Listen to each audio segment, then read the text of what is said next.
They made it to playoffs in M6, and they took down Falcons Esports when no one thought. Well, they lost to Falcons Esports, but they did put up a good fight. Again, you're in that top 8. You're at technically the top of the world. So right now, against Bigatron Alpha, who, a lot of people joke about they never made it to that big stage. But now they're showing up, and I like that respect ban from Bigatron Alpha, the Loi ban to kind of lock her DZ out. Yep. I like the way this is going. FLSG is going to be taking blue side, so it's going to be first pick. I'm guessing it's going to be the Granger this time round. If not, they probably would have taken the Loi had Bigatron Alpha given it over. But we'll see how they're going to play it from this point onwards, right? Because every time I see FLSG with a potent power pick, or the fact that they're avoiding a potent power pick, means that they have a particular answer to it. And based on what we've seen in their past couple of games, it's always early mid, which seems to be their comfort zone. Once we start going into that transition of like mid to late, that's when it gets a little awkward. I do have to agree with you, but I'm not too sure if Bongski is able to play this one because you have to prioritize the heroes that you're comfortable with. In this case, it's either Phobius or the Granger. They will sit on the Granger, but I want to add on to the point that Ken is sort of like this intimidating Phobius. Everyone in Singapore fears him, so it's going to be highly contested in this run. JP, on the other hand, is a very he's a certain type of roam player where he's calculated aggressiveness. If you throw him heroes like Badang and things like he's not used to, he won't perform as well, as can be seen from Onyx PH's game in the morning. Right now, Bigatron Alpha picking up the Suyo, picking up the Harith, looking very, very structured, very standard right off the bat. I mean, there's still picks like Hylos, Jawhead, Show. The Phobius is still up for grabs if FLSG wants it. They have two mobile heroes on the side of BTR, and I think that whole established conversation we had about Diablo, right? The dialogue we had just now really comes into play because Gideon brought up about the transition from mid to late. You need that independence. That's why the independence of a single player is going to make that difference. Big shoes to fill, not just Vanix's shoes, but also Diablo's spot. Lucas will be the choice for flashing up and Jungle. I see your looks right now. Are we gonna see that day one again? Day one FLSG again. This Lucas pick. I think so. I think that's what it's going to be here because it's way too early to pick the Lucas for the EXP. If Bigatron Alpha decides to hey, let's go into Phobius straight away to look for that counter pick, then it's going to get really, really awkward when they realize that it's going to go into the jungle. But it's still useful, right? I think that Bigatron Alpha at this point, they go for the locking onto the Hilda. It's a much smarter pick. It gives them a little bit of space to understand where this Lucas is going to be on, while still having somebody who can open up the map really effectively. Going back to the Lucas pick, there's a certain kind of strategy if you want to play Lucas in the jungle versus Lucas in the EXP lane. In the EXP lane, you're soaking up a lot of damage, taking that back line, waiting till your beast is unleashed before doing a lot of havoc and splitting up the team fights. But if you are a jungle, this Lucas serves a slightly different purpose because you want to be able to use that beast form to try to push everyone away from that front line. And I think Flash, I'm no qualms whether or not they practice this or not, but I'm really thinking this is going to be a jungle Lucas once again. I think Hades wants a second shot. I mean, BTR feels the same, right? They banned the Phobius again, so they really are confident that this Lucas is going to go jungle, or if not, they're going to force it to be a reality, right? I personally feel like if you want to pull this stunt, red side feels a bit safer. You could feign a flex and still have last pick, but on blue side, it does feel like they're taking that risk. I also feel like Lucas is one of the few heroes that is really limited by the battle spell. Sort of like Kadita before the recent buffs, right? You only can take Petrify. In this case, without Vengeance, without Flicker, you're relying on Retribution, but you're not good at objective dances. Feels a bit awkward. Yeah, it really does. Also, the fact that FLSG decided to be like, hey, let's go straight away. We're going to pick up the Valentina, even though we have, again, the only two picks that have been revealed are Harith as well as the Suyo, none of which actually have some decent ultimates. I think the most you get is like a Terrify against Suyo, just because he's ranged. The Hilda kind of doesn't matter at this point too, but I think that at least for FLSG, it's about comfort picks, right? Can we get enough comfort picks on our side to play our game, which is early to mid? And Bigatron Alpha, again, look at the targets towards the EXP side of things, right? They want to make sure that if they do decide to flex this Hilda, there's going to be a lot of cool options for Luke to actually play the game. I'm looking at like Cho or Khalif or BTR right now, right? I'm thinking of a Roma that doesn't have the best ultimate for Valentina. It does feel like we might lean towards that route to not only give Cortese a hard time, but also continuously pressure this Granger. It could be a Tigreal once again. That could be promising, but then you're giving over the implosion. But Khalid? Khalid, yeah. Like, don't give over heroes that you want this Valentina to steal, but it doesn't really make sense for Valentina to hold on to an implosion, just because what do you do after you implode? Because T-Row still has, based on his kit, you have that pushback, you have the knockup, you have a layering of crowd control abilities, and I think it's okay for Bigatron Alpha if they want to risk this. If that's assuming they want the Tigreal. There's still plenty of options that they can go for here. I think first things first, just lock in your mid laner. I think that Sicilion is totally fine here. You completely outrange like a majority of the heroes coming out from Flash SG, and you have an insurance policy. That way, at least you have 2 outs in the later stages of the game. Oh, instead they're gonna go for high loss. Interesting. So do they want to slow down the Lucas so they can't go through? But then you're also giving them the glorious pathway to the Valentina as well. Yeah, it does make sense for Bigatron Alpha because the range that Harith needs to deal damage is significantly closer than a Granger. So closing up that gap really matters for Bigatron Alpha, and then you could have a hero that could have been an artillery strike from that back line. So a Sicilion, a Farsa would work well, or if you want to go, you know, a little bit more safe, Vexana would work. But a Gato and the CC would be picked up for Flash SG, so that would be a Lucas in the jungle, Gato, Roam, and then CC and EXP. Okay, not too surprised. Bigatron Alpha, I think they've got a really good formula working for them, right? They've already tried to lock out as many of the aggressive style of EXP laners when it comes down to like team fight impact, and the fact that they have the glorious pathway, as Churros has mentioned, yes, it's easier to kind of close that distance, but more importantly, I think it also slows down Bongski when he gets his hands on that Granger, right? Yeah. The fact that he is slowed down, it's good enough for the rest of Bigatron Alpha to actually go for these big chases. And not only big chase, but big meat shoes, right? Like Flash Singapore, where is the damage going to come from? At least early to mid, you not only have to deal with Hilda and Hylos, who are self-sustainable. Revitalize is going to be a thing. Glorious Pathway is going to be the thing. How are you going to fight for objectives when you don't have the damage and your jungler isn't really the best at it? So many questions that Flash SG has to answer. It really feels like, you know, the trend on Stream B continues. The draft dictates majority of the outcome of this match. But we'll just have to see. You know, Flash Singapore against Bigatron Alpha. Do or die for Flash SG. As we prep for game number 1 in this final best of 3, I'm gonna leave it to you guys. Churros, get in queue. Stage is yours.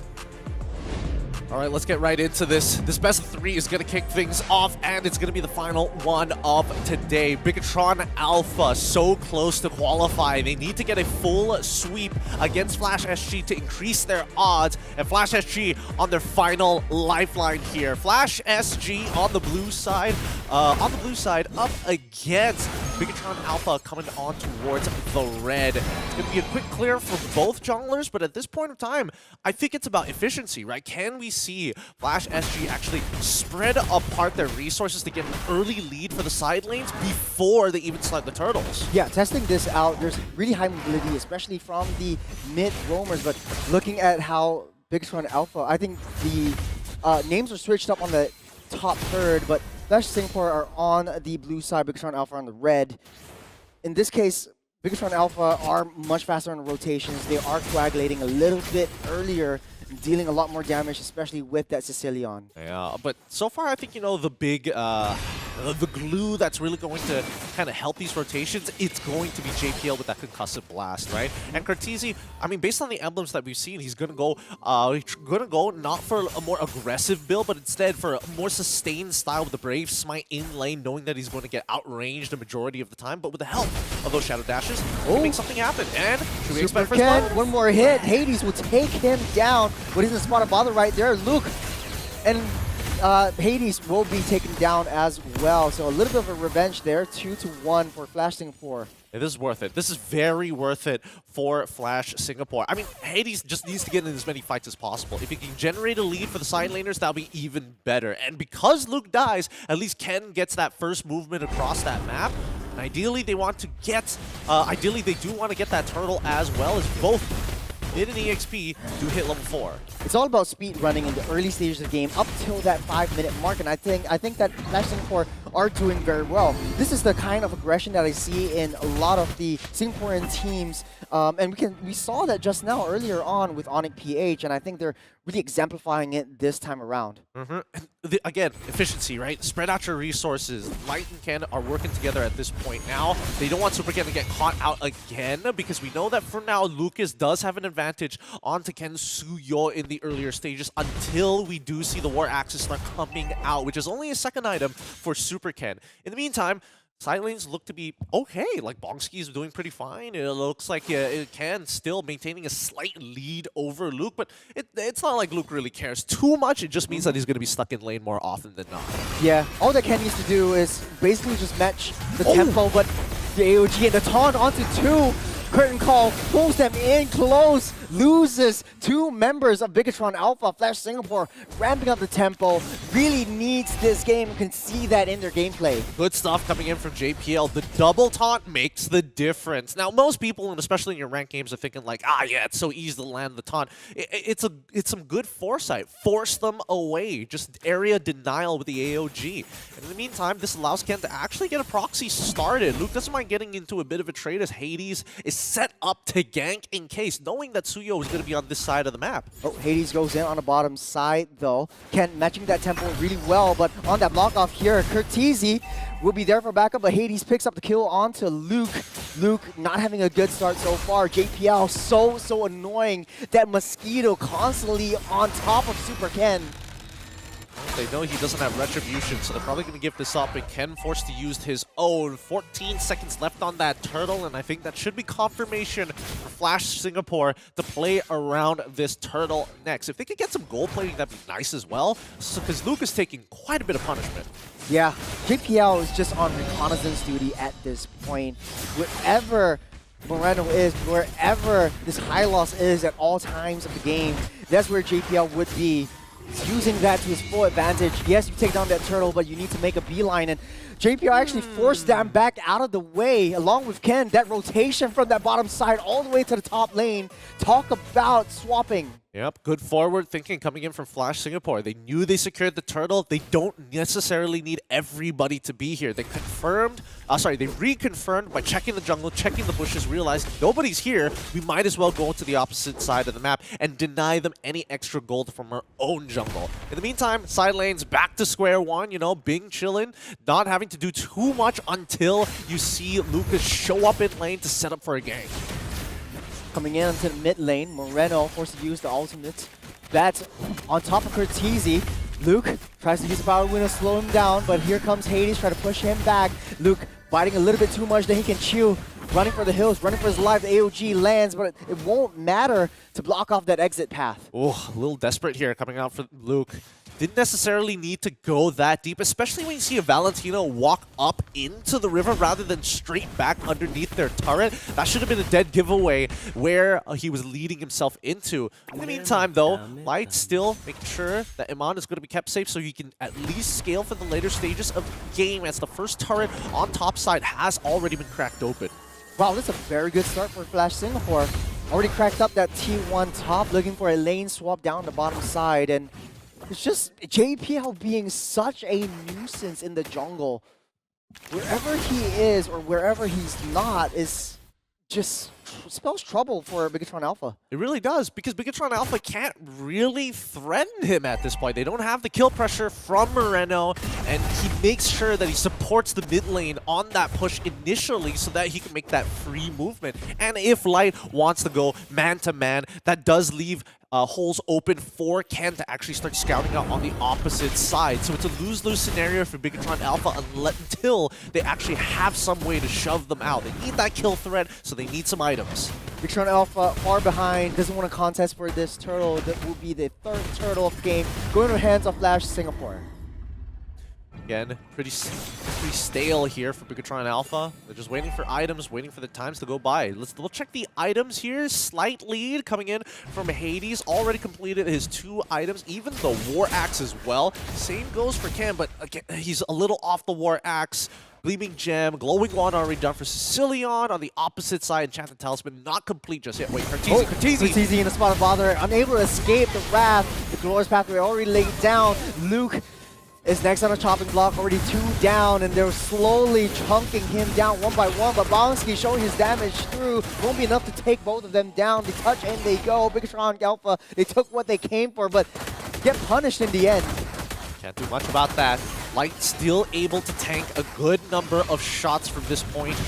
He hasn't completed any. Oh, hold on. Ooh, Super That's Ken. a lot of damage onto Super Ken. Yeah, and they also got the T1 off of this. Flash Singapore now starting to snowball out of control. That is the Singapore champions playing like a Singapore champions at this point, but will they keep it up or can they keep it up? It's because Ron Alpha is on a timer. The longer this game goes, the Sicilian's going to get his stacks. He's going to get a lot of power, firepower, and the Hylos and the Hilda is going to get a lot more thicker. It's going to get harder from this point onwards because, again, it's going to be Power Spike after Power Spike, and Flash Singapore have a very easy curve to achieve. Based on the items, we do see anti-heal being purchased. Oh, even from Bonsky as well. He made sure to get anti-heal just so that Ken can actually opt to go for a more cooldown-oriented build. He's got the Brute Force Breastplate plus the War Axe. Oh, top side, Super Ken taking too much damage from Hades. That is a Lucas jungle for you guys. AOG tries to stop that battle, and oh my goodness, Hades just taking one step at a time, unleashing the beast, unleashing the damage, and it's too much for Bigatron Alpha to handle at this moment. Oh, too many stats, too many numbers, too big of a life bar. The fact that Hades was able to almost 1v3 there is pretty shocking, and JPL kept him alive with the help of Revitalize. Still, there's nobody who really threatens him, and Bigatron Alpha, this game is slipping out of their hands very, very quickly. It's 9 minutes into the game. We haven't seen third items come through, and Iman, as much as he wants to find these kills back, can he find Ken at least? No! Finally healing everything up in the nick of time, but the Lord is still up. Bigatron Alpha making a beeline towards the next neutral objective, major objective at this point. A Splash Singapore waiting for Hades to come online as well. It's not easy. It's not easy at all. Looking at the items, even Light finally finishing that Dominance Ice that's going to help him out against Hades later down the line. But this first Lord should secure Flash Singapore a pretty hefty lead against Bigatron. They're already 5,000 gold up ahead, and Ken sussing for information, opening up the bushes, checking, and understanding where everyone is at all times. These two teams have compositions akin to just a brutal brawl down on the objective, so you're just playing it very, very patient at this point. They have to dance a little. They have to dance. And I think at this point in time, Bigatron Alpha, every second that they're able to waste Flash SG from rushing down this Lord, the more time they have... Oh, engagement. This side. Oh, AOG catches two and Mod falls. Normal damage dealer for the side of Bigatron Alpha, at least for the next 30 seconds. This is Splash Singapore's time to take down that Lord, blitz it down, and make it the next move. Dang, I can't believe Iman actually got caught by that AOG. Cortese right at the very end, able to get that initial Terrify, which ended up walking him into the AOG. Really good stuff coming in from Flash Singapore, but Bigatron getting a little sloppy here. They needed to buy some time, not give away that kill. And that Holy Crystal, finally the 3 wands accomplished, but not the full item just yet.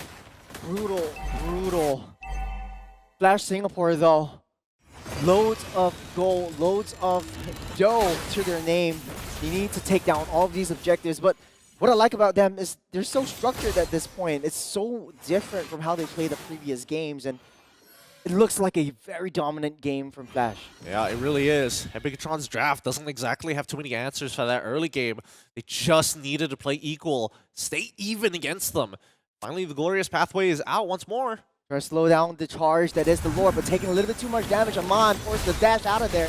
Nomer's the main force for him, especially for it takes down that T3 mid side. They're looking, setting their sights up on that next big wave that's crashing through. So now, taking things slow. Early game pressure is done for as we're starting to transition from mid to late. It is clear that Flash Singapore have a huge advantage and they need to maintain it to set up a checkmate angle against Bigatron Alpha. If they can get one more inhibitor turret, that'd be nice, but Bigatron Alpha not making it easy. They still have a Sicilian, which is great for the high ground. Big saving grace. Yeah, Sicilian. Waves come. Sicilian slowly clears it up, but at this point, they still need to buy a little bit more time. Moreno and Iman still hasn't reached their critical mass. Speaking of critical mass, Iman he did finish off that Holy Crystal. So he's got the 3 items already complete. I'm looking over at Flash SG, double-checking their items, who has MR and who does not. Vongsky, obviously, he's not going to have any magic resist, but Ken actually going for a very greedy build on the Brute Force Breastplate and decides to go for the Hunter Strike. He just said no to the Oracle. He said no to the Queen's Wings as well. Wants to have that extra bit of damage so he can pair up with Hades if ever both of them are able to catch the backline off guard. I mean, the curtain call combo is super critical for Ken, especially landing it on Amon or landing it on Super Ken is going to spell disaster for them. JPL doing what JPL does best, sitting underneath the bushes. There's no way that Bigatron Alpha can take this Mosquito down. He's just out for blood. Eyes wide open here. They have to be.